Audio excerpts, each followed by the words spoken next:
नमस्कार मित्रों, जय माता रानी। मित्रों, पिछली इस वीडियो में जो हमने गुग्गा जहरवीर जी के ऊपर चर्चा की थी, तो कुछ मित्रों का कॉल आया। उन्होंने बड़े ही प्रेम पूर्वक आग्रह किया कि गुरुजी,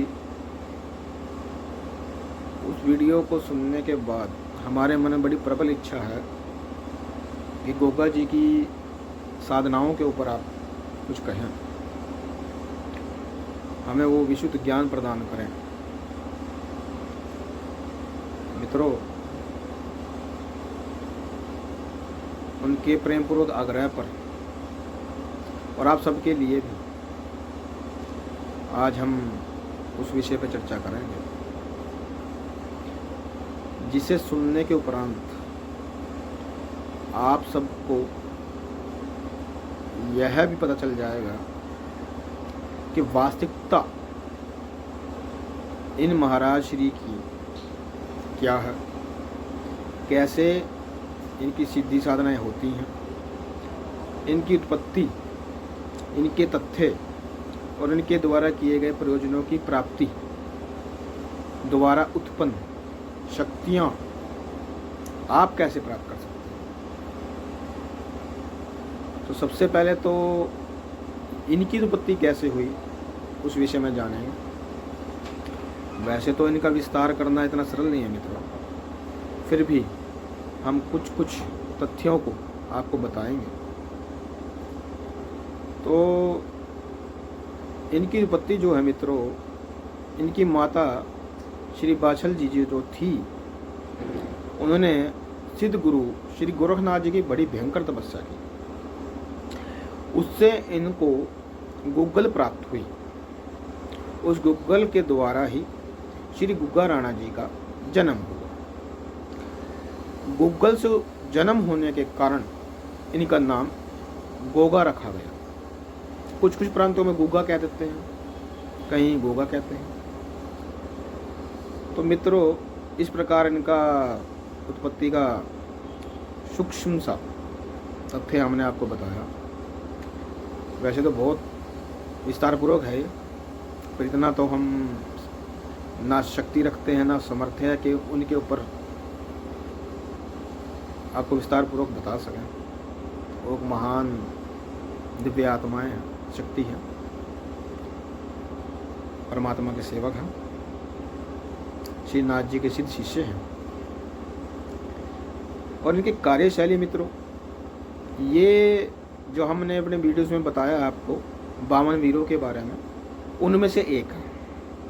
इनकी सिद्धि साधना भी उनमें ही आती है, इनकी कार्य क्षमताएं सब उनमें ही प्रचलित है। जैसे हनुमान वीर, नरसिंह वीर, कलवा वीर, काली वीर, इस तरह उनमें से एक ये भी है। मित्रों, गुग्गा राणा जी एक बहुत ही शक्तिशाली और अति उग्र देवता हैं। इनकी साधनाएं बहुत ही शुद्धता पूर्वक और नियम पूर्वक, विस्तार पूर्वक जानने के उपरांत ही क्या इनके शुद्धता के और इनके नियम हैं, वो सब जान करके ही ये ऐसी उग्र साधनाएं करनी चाहिए। फिर भी जो आराम से गृहस्थ जन ही अपने घर में कर सकें, ऐसी साधनाओं के ऊपर ही हम चर्चा करेंगे। क्योंकि हमने इस चैनल को बनाया ही इसीलिए है, जो आम साधक, आम गृहस्थ साधक अपने घर में या आसपास किसी मंदिर के प्रांगण में, मंदिर में, किसी वन में जो बाग वगैरह होते हैं, जहाँ आम साधक बैठ सके, किसी तीर्थ, जिनका घर तीर्थ के पास है, किसी अश्वत्थ वृक्ष के पास,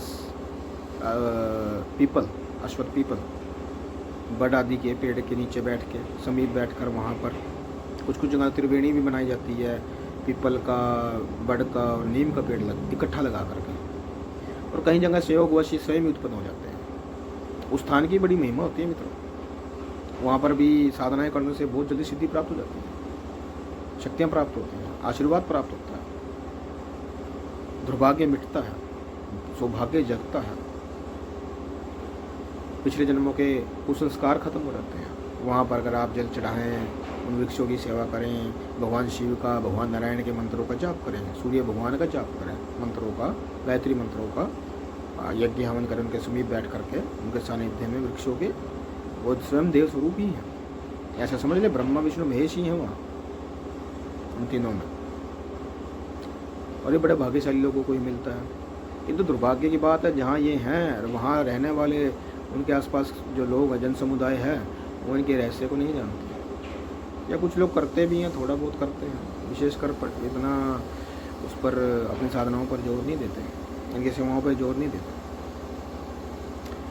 तो इस विषय पे कभी आगे चर्चा करेंगे। तो हम बात कर रहे थे श्री गोगा जी के ऊपर।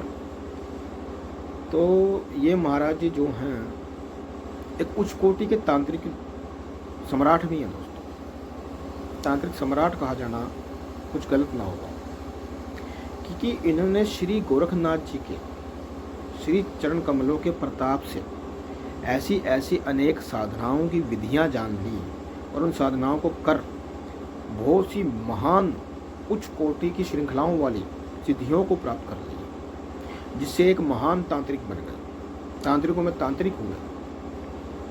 तो इन्हें तांत्रिक सम्राट की पदवी भी मिली श्रीनाथ जी के द्वारा। और 52 वीरों में विशेषकर इनकी पूजा होती है, और आम जन समुदायों में भी, गाँव आदियों में, शहरों में बहुत जगह है ऐसा, इनके रोरास किए जाते हैं, महाराज किए जाते हैं, रात जगाई जाती है, जगराते किए जाते हैं, जोत जगाई जाती है। कुछ कुछ भक्तजन तो जो इनकी सेवा करते हैं उन पर इनकी चौंकियाँ भी आदि शुरू हो जाती हैं आनी, और ये भक्त जो हैं बड़े भाव से चौंकियाँ लगाते हैं, सेवा करते हैं इनकी, और बहुत दुखियों का मार्गदर्शन भी करते हैं, दुखों का अंत भी करते हैं, इनका आशीर्वाद भी प्रदान करा देते हैं। तो बहुत ही शीघ्र प्रसन्न होने वाले देवता हैं और बहुत ही जल्दी क्रोधित भी हो जाते हैं।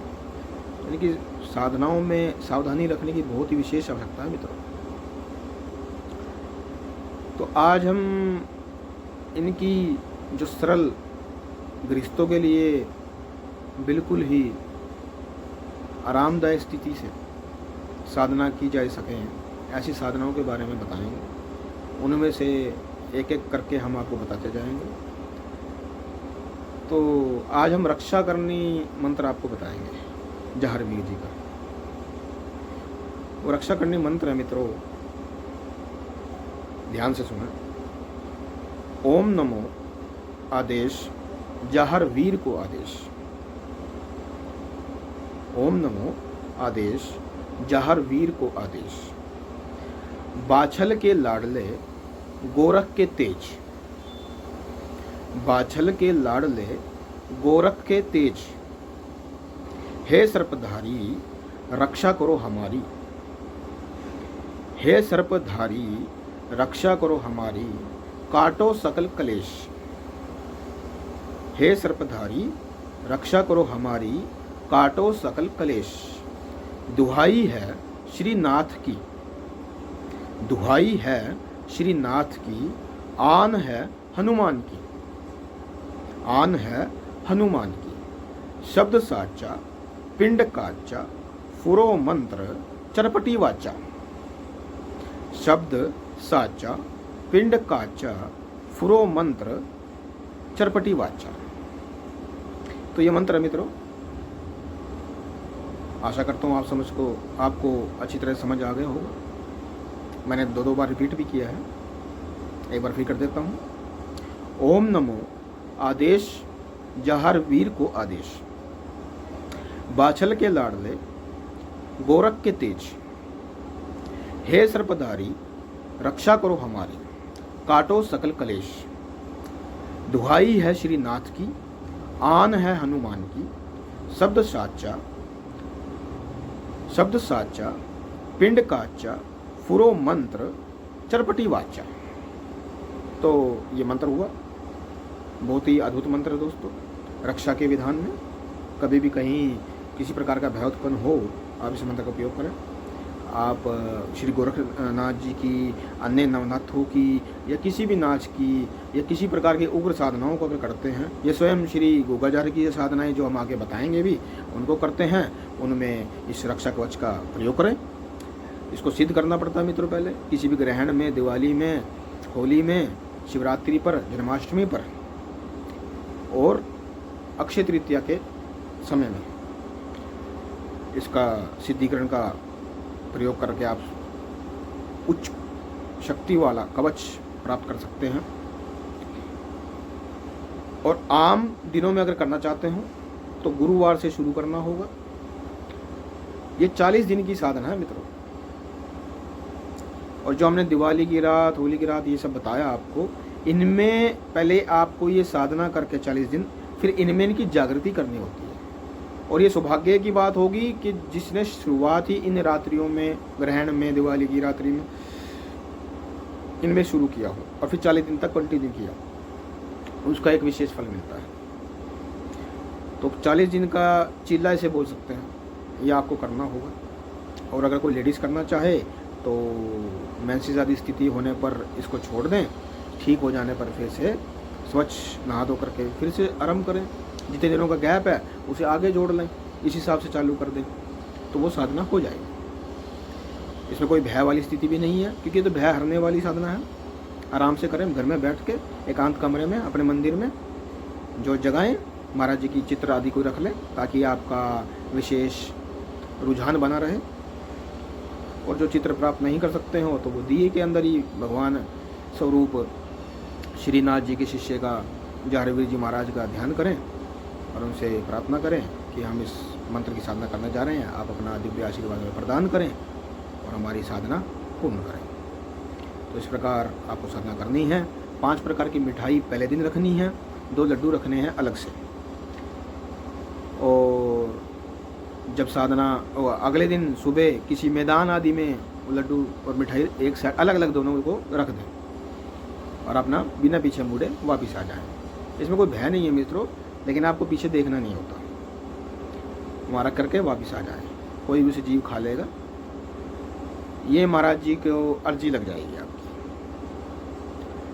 इस प्रकार को करना है। जो रेगुलर रख सकते हो, समर्थ हो, तो वो रेगुलर रख सकते हैं, अगले दिन मैदान में जाके देना होता है। जो रेगुलर नहीं रख सकते वो एक पहले दिन और लास्ट वाले दिन 40वें दिन रखना होता है। 5 प्रकार की मिठाई के 5 पीस और 2 लड्डू अलग से बूंदी के। और मैदान में जब रखोगे तो पहले 5 पीस मिठाई के रख दो, थोड़ा सा दूर जाकर अलग थोड़ा सी जगह डिस्टेंस रख के 2 लड्डू रख दो जहारवीर जी के नाम से कि महाराज लो आपका तोसा, इतना बोल के हाथ जोड़ के बिना पीछे मुड़े अपने घर आ जाओ। हाथ आदि पैर धो करके फिर जो करना है वो करो। तो इस तरह मित्रों ये साधना होगी। सरसों के तेल का दिया लगेगा। जो चिराग जलाना चाहते हैं वो चिराग जला सकते हैं। हमारे कोई मुस्लिम भाई करना चाहते हो तो चिराग भी जला सकते हैं। उनका भी फ़ोन आता रहता है कि हम क्या ये साधना इस प्रकार जो भी आप बता रहे हो कर सकते हैं, लेकिन हम तो दिया नहीं चिराग जलाते हैं, तो चिराग जला सकते हैं। सरसों का तेल का इस्तेमाल करना होगा। और बत्ती जो है दिए में आप रखोगे लेटी हुई रखनी है, खड़ी बत्ती नहीं रखनी। तो मित्रों आशा करता हूँ आप इस साधना से कुछ शक्ति प्राप्त करेंगे। इसको कर कि करोगे मित्रों तो ही कुछ होगा। सुनने सुनाने से कुछ नहीं होगा, करने से ही कुछ होगा। तो हमारे आगामी वीडियोस भी देखते रहें।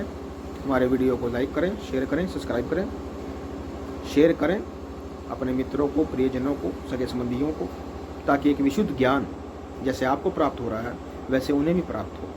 और ये दिव्य शक्तियों का जो महान उपकार हमारे ऊपर सिद्धों ने किया हुआ है, संतों ने, मुनियों ने किया है, ये दिव्य ज्ञान प्राय लुप्त होता जा रहा है। तो जितना उस माँ भगवती की, पराम्बा की कृपा से हमें प्राप्त हुआ, वह ज्ञान आपको, आपके प्रियजनों को प्राप्त हो, यही आशा करते हुए आपके श्री चरणों प्रार्थना करते हैं, नमस्कार करते हैं। और आप इसे आगे बांटें। परम गुरु शिव का आशीर्वाद यही हम मानेंगे कि हमारे ऊपर कृपा हुई, जैसे आपके ऊपर वैसे कृपा हो, आप इस ज्ञान के भागी बने और ये विद्याएं लुप्त ना हो। बस यही हमारी उस भगवती के चरणों में अरदास लगी हुई है। जितना हमसे बांटा जाएगा, जो जो हमें आगे जीवन में प्राप्त होगा, वह भी आपसे हम साझा करेंगे। तो नमस्कार, जय माता रानी।